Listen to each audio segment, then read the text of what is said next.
आप देख रहे हैं आखिरी चीख शिवा के साथ। तो चलिए बढ़ते हैं आज की कहानी की ओर। दोस्तों, यह बात उस दिन की है जब अमन अपनी बीवी के साथ अपने पुश्तैनी घर कंदरावा जा रहा था। यह सड़क शमशान घाट की ओर जाने वाली थी। उस घनघोर काली रात में ही हो रही मूसलाधार बरसात उस रात को बेहद खतरनाक बना रही थी। मूसलाधार बरसात के साथ चल रही तेज आंधी माहौल को मनहूसियत से भर रही थी। उसी के बीच एक लाल रंग की गाड़ी जिस पर अमन अपनी बीवी के साथ बैठा जा रहा था। कार अपने फुल स्पीड में थी। बाहर का माहौल देखकर अमन की बीवी की आंखों में डर साफ तौर से नजर आ रहा था। तभी अमन की बीवी बोलती है, यार अमन, तुमको इसी तरह के मौसम में उस घर में जाना था क्या? काफी देर हो चुका है, हमको लगता है हम किसी गलत रास्ते पर आ गए हैं। अमन बोलता है, नहीं, मैप में तो यही रास्ता दिखाई दे रहा है और मैंने अपने फ़ोन की लोकेशन यहाँ आने से पहले ही देख ली थी। यह देखो, यही रास्ता दिखा रहा है। तभी उसकी बीवी को सड़क के किनारे पर एक आदमी खड़ा हुआ दिखाई पड़ता है। अमन की बीवी बोलती है, क्यों ना हम उस आदमी से ही रास्ता पूछ लें। अमन कार को उस आदमी के निकट जाकर रोक देता है। उस आदमी का चेहरा सड़क के दूसरी ओर था। अमन उस आदमी से पूछता है, अरे भाई, ये कंदरावा का ही रास्ता है ना?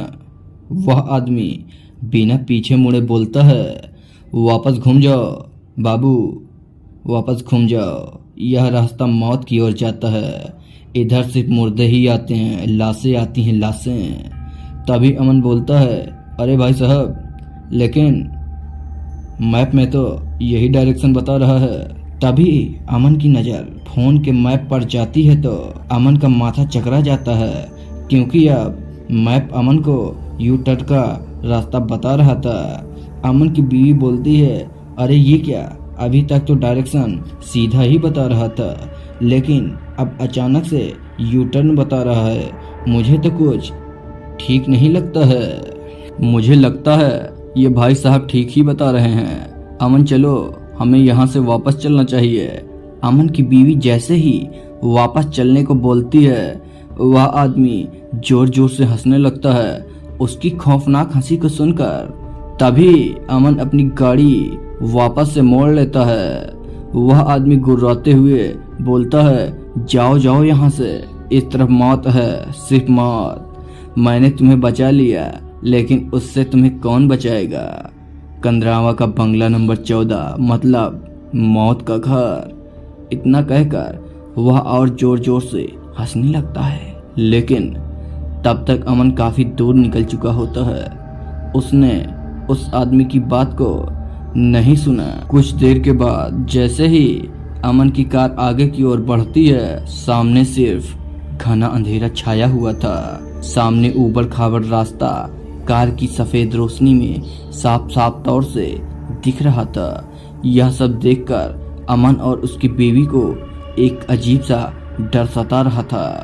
तभी अचानक से आसमान में जोर से बिजली कड़कती है और उस बिजली के कड़कने की रोशनी में अमन को एक घर दिखाई पड़ता है।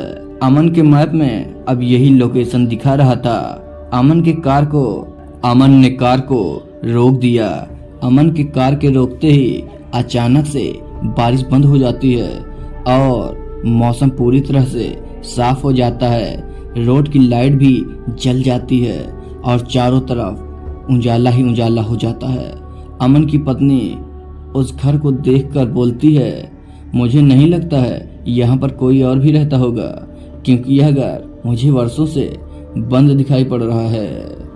अमन और उसकी बीवी दोनों डरते हुए उस घर के अंदर जाते हैं। उनके घर में जाते ही उस घर की लाइट अपने आप जलने लगती है, जिसे देखकर अमन की बीवी बोलती है, मुझे तो यहाँ पर बहुत ही डर लग रहा है, क्योंकि हमारे लोगों के आते ही यह लाइट अचानक अपने आप कैसे जल सकती है? और उस घर में सारा सामान सही जगह पर रखा हुआ दिखाई पड़ता है कि तभी अचानक से अमन की बीवी के कानों में किसी के पायल की आवाज़ सुनाई पड़ती है।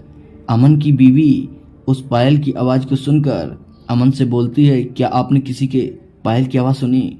हाँ, मैंने भी सुना, लेकिन उन दोनों को वहाँ पर कोई भी दिखाई नहीं पड़ रहा था। दोनों डर के मारे कांप रहे थे कि तभी एक औरत छन छन की आवाज़ करते हुए अपना चेहरा घूंघट से ढके हुए वहाँ आती है। अमन कांपते हुए ओठों से बोलता है, कौन हो तुम? कौन हो तुम? यहाँ तुमको किसने भेजा है? वह औरत बोलती है, मैं आपकी नौकरानी हूँ साहब। कितने वर्षों से यहाँ अकेली इस घर में किसी के आने का इंतजार कर रहे थे। आज इस सुनसान घर में पूरे 100 साल बाद किसी इंसान के कदम पड़े हैं। मेरी खुशी का तो ठिकाना ही नहीं है। अमन बोलता है, क्या कहा तुमने? 100 साल? लेकिन तुम 100 साल से यहाँ, मतलब ये क्या बोल रही हो तुम क्या बोल रही हो ये सब? अमन की बीवी बोलती है, अमन चलो यहाँ से, अमन चलो। तभी वह औरत अपने चेहरे से घूंघट को हटा देती है। उसका चेहरा पूरी तरह से जला हुआ होता है तथा उसके चेहरे से कीड़े निकल रहे होते हैं तथा मांस के लोथड़े लटक रहे थे। ये सब देखकर अमन और उसकी बीवी डर के मारे चीखने लगते हैं। वे जैसे ही वहां से डर के मारे भागने लगते हैं कि तभी अचानक से चारों ओर बहुत सारे लोगों के रोने और चीखने की आवाजें उनके कानों में गूंजने लगती हैं। तभी वह औरत बोलती है कि इस बंगला नंबर 14 में एक बार आने के बाद कोई वापस जिंदा नहीं जा सकता। तुम कहीं नहीं जा पाओगे। यह सब सुनकर उन दोनों के होश उड़ जाते हैं और वह औरत बोलती हैं, क्योंकि यह घर श्रापित है, इसे मुक्ति चाहिए और यह मुक्ति तुम दोनों के खून से ही मिलेगी। नहीं, छोड़ दो मुझे। अमन बोलता है, छोड़ दो मुझे, हमने तुम्हारा क्या बिगाड़ा है? अब थोड़ी ही देर में अमन और उसकी पत्नी के चारों ओर लाशें ही लाशें होती हैं। अमन के चारों तरफ घायल और सड़ी हुई लाशें ही नजर आती हैं। अमन की बीवी बोलती है कि यह कौन है, यह लोग? वह भूतनी बोलती है कि ये लोग भी यहाँ रहने के लिए ही आए थे, लेकिन सब मारे गए। लेकिन तुम लोग तो इस घर के अंदर आ गए हो, तुम लोग ही मुझे मुक्ति दोगे, तभी इस घर के 5 किलोमीटर के दूर का रास्ता मुक्त होगा। क्या? कैसा श्राप इस घर पर? अमन बोलता है, कैसा श्राप? वह औरत बोलती है कि इस घर के दहलीज पर ही मेरी लाश गड़ी है। उस आदमी ने मुझे मारकर यहाँ पर अपना घर बनाया है, क्योंकि इससे पहले यहाँ पर मेरी झोपड़ी थी। मेरे मना करने पर उस आदमी ने मुझे मारकर घर के दरवाजे के पास दफना दिया है। तुम मेरी लाश को निकालकर जला दो, तभी इस घर की मुक्ति होगी, वरना आज तुम लोग भी मेरे हाथों मारे जाओगे। तुम मुझे अच्छे इंसान लग रहे हो, इसलिए मैं तुम्हें यह सब बता रही हूँ।